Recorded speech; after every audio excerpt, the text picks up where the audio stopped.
বন্ধুরা, অনেকের কৃষক বন্ধু প্রকল্পের টাকা ঢুকেছে অ্যাকাউন্টে, আবার অনেকের অ্যাকাউন্টে কৃষক বন্ধুর টাকা এখনও ঢোকেনি। তো যাদের অ্যাকাউন্টে কৃষক বন্ধুর টাকা এখনও ঢোকেনি, তো তারা কিভাবে বুঝবেন আপনাদের কৃষক বন্ধুর টাকা ঢুকবে, এবং কিভাবে বুঝবেন যে আপনার কৃষক বন্ধু প্রকল্পে কোনো প্রবলেম হয়েছে সে কারণে টাকা ঢুকবে না? তো সেটা জানার জন্য আপনারা কৃষক বন্ধু অফিসিয়াল ওয়েবসাইটে চলে আসবেন। প্রথমে এখানে আসার জন্য কি করবেন, গুগলে আসার পরে কৃষক বন্ধু লিখে সার্চ করবেন। এরপর প্রথম যে ওয়েবসাইটটা রয়েছে এই প্রথম ওয়েবসাইটটাতে চলে আসবেন। এখানে আসার পরে এখানে বেশ কতকগুলো আপনারা বিভাগ দেখতে পাবেন। তার মধ্যে থেকে দ্বিতীয় যে বিভাগটা রয়েছে দেখুন, নথিভুক্ত কৃষকের তথ্য, এই অপশানে আপনারা ক্লিক করবেন। এখানে ক্লিক করার পরে সিলেক্ট অপশান বলে একটা অপশান পাবেন। এই সিলেক্ট অপশান থেকে আপনারা এখানে দেখুন ভোটার কার্ড, আধার কার্ড, ব্যাঙ্ক অ্যাকাউন্ট নম্বর, কেবি আইডি অর্থাৎ কৃষক বন্ধু ID, mobile number, acknowledgement number, এখান থেকে আপনার কাছে যেটা অ্যাভেলেবেল রয়েছে আপনি সেটা সিলেক্ট করবেন।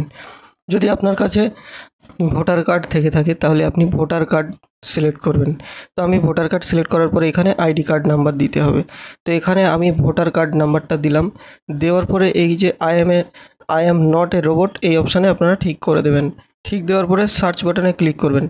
এখানে ক্লিক করার পরে এই কৃষকের পুরো ডিটেলস এখানে চলে এসেছে। দেখুন কেবি আইডি, একেডি আইডি অর্থাৎ কৃষক বন্ধুর যে আইডি রয়েছে সেগুলো আসবে এখানে, এবং তারপর ভোটার নাম্বার, আধার নাম্বার, নাম, ডিস্ট্রিক্ট, ব্লক, পঞ্চায়েত, ভিলেজ এবং জমির পরিমাণ এবং স্ট্যাটাসের এখানে এটা আমাদের গুরুত্বপূর্ণ দেখতে হবে। এখানে কি লেখা আছে? এখানে লেখা আছে অ্যাপ্রুভড, অর্থাৎ এটা কোনো সমস্যা নেই। কিন্তু এখানে ট্রানজ্যাকশান স্ট্যাটাসের এখানে ফাঁকা দেখাচ্ছে। এই যে ফাঁকা দেখাচ্ছে তার মানে বুঝতে হবে এই কৃষকের অ্যাকাউন্টে এখনও টাকা ঢোকেনি, কিন্তু ঢুকবে। কারণ এখানে অ্যাপ্রুভ লেখা রয়েছে, এখানে ফাঁকা আছে, এই মানে হচ্ছে টাকা ঢুকবে। তো সব কৃষকদের টাকা কিন্তু এখনও দেওয়া হয়নি। যে সমস্ত কৃষকদের টাকা এখনও বাকি আছে, দেওয়া হয়নি, সবাইকে আবার টাকা দেওয়া হবে। তো যাদের এখানে স্ট্যাটাসের এখানে পেন্ডিং অথবা অন্য কিছু লেখা থাকবে তাহলে বুঝবেন যে তার টাকা ঢুকবে না, সমস্যা কোনো একটা রয়েছে। তো যাদের কোনো সমস্যা থাকবে তারা অবশ্যই আপনাদের যে নিয়ারেস্ট যে কৃষক দপ্তর রয়েছে, কৃষি দপ্তর রয়েছে, সেখানে যোগাযোগ করবেন, সে সমস্যার সমাধান হয়ে যাবে।